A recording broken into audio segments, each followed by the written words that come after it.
ఇప్పుడు నీకు southern certificate ఉందా? ఎంత పర్సెంట్ ఇచ్చారు సుధాకర్? 40%. ఎందుకు పూర్తి బెడ్డెడ్ కదా? ఎప్పుడు అంటే ఎన్నం తిరిగిపోయినాక నేను ముందు ఇచ్చిన. మరి ఇప్పుడు సదరన్ అప్లై చేయలేదా? ఇప్పుడు అప్లై చేయాలి. మరి చేయించమ్మా. 15,000 సాయం చేయి స్వామి. చేద్దాం అంటే మనకి ఇప్పటి వరకు మన దృష్టికి తీసుకురాలి వాస్తవానికి. నేను ఏదో సంతోషం మాట చేయాలి. అదే తెలిసింది. వ్యాపారానికి పోయేదేం లేదమ్మా. సరే సరే సరే పడక దెబ్బ పడింది వేసుకో. అయ్యే ఆయింట్మెంట్ తెప్పించుకో.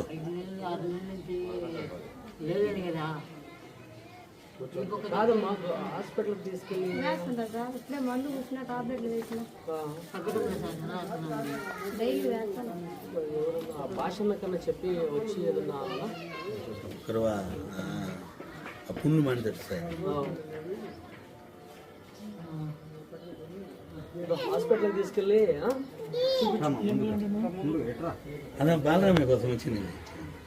అంతలే పిలిచా మనోడు మీకు సహాయం చేయమని రితీష్ రెడ్డి సార్ చెప్తారు.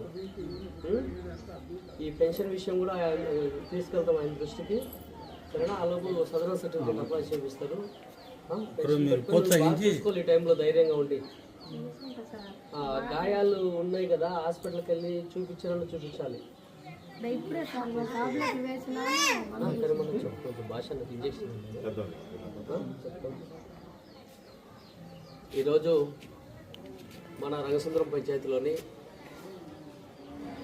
ఎస్టీ కాలనీ ఎస్టీ హాస్టల్ పక్కన ఉన్నటువంటి పొదిలి మహేష్ అనే వ్యక్తి యాక్సిడెంట్ అయ్యి అతనికి బ్యాక్ బోన్ డ్యామేజ్ అయింది.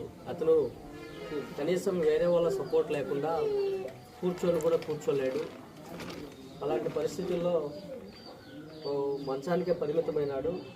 అందులో వాళ్ళ కుటుంబం ఆర్థిక ఇబ్బందుల్లో ఉంది.